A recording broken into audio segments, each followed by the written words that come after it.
I'm going to seed a few questions to get maybe your minds thinking a little bit after all these presentations. We don't have Nakajima-san, who I was hoping would be here. He's not in the room, no. Let me open a question up to the panelists. So vSwitches. He talked about Ligapus today. There's work in ovs.org. There's Six Winds Virtual Accelerator.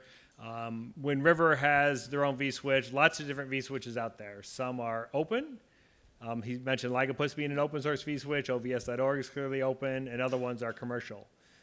Where do you guys, anybody give a view or opinion on where you see vSwitches going from a standpoint of, the balance of open, but maybe not as performant, and commercial and higher performance? Anyone throw in a comment?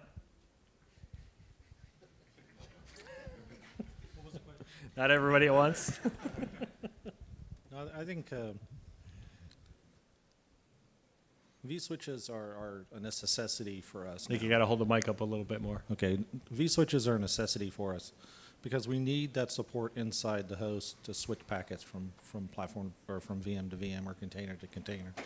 So it really is a required piece, and I don't have a preference. I guess I have a preference that it be open source, but it doesn't really matter to me. It basically whatever solves the problem, I guess. Is that what you really wanted to understand, or?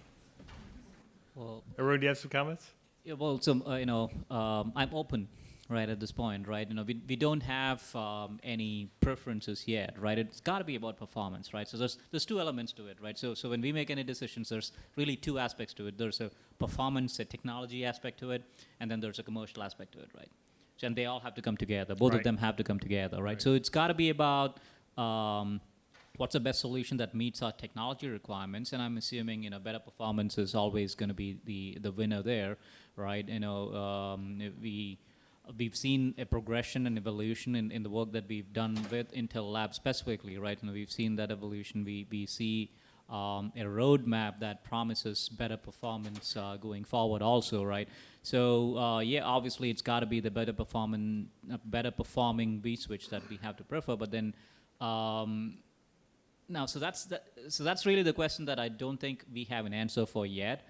Do we make the vSwitch part of our infrastructure specifications that then the applications use, or does it come bundled with the application layer itself, right? So does the VNF provider, kind of determine the environment in which they want to operate? That then the vSwitch becomes part of, right? So assuming that we draw the line at the infrastructure layer where the virtual switch is kind of part of that infrastructure layer, and then everybody uses that virtual switch component for all the switching activities that need to happen between virtual machines or containers or whatever it is that is running the application workload. I think it depends on where we draw the line, and I see that more likely than not, the line will be drawn where we define the specifications for the infrastructure. Every application kind of sits on top of that, and so at that point, right, then the vSwitch will become part of infrastructure, and then we get to define it. But we have not made any determination on what that looks like, or when, or how, and obviously then the performance parameters as well as cost become critical decision points for us, right? And that's how we'll make a determination. No answers now about what that looks like and how it's going to be done. Stay tuned. All right. Yeah, I think as a platform vendor, we stay pretty neutral on it. I think from a testing perspective, we'll probably continue to work with the open vSwitch as kind of setting the baseline. But we have partnerships with folks like Six Wind and Wind River, so we certainly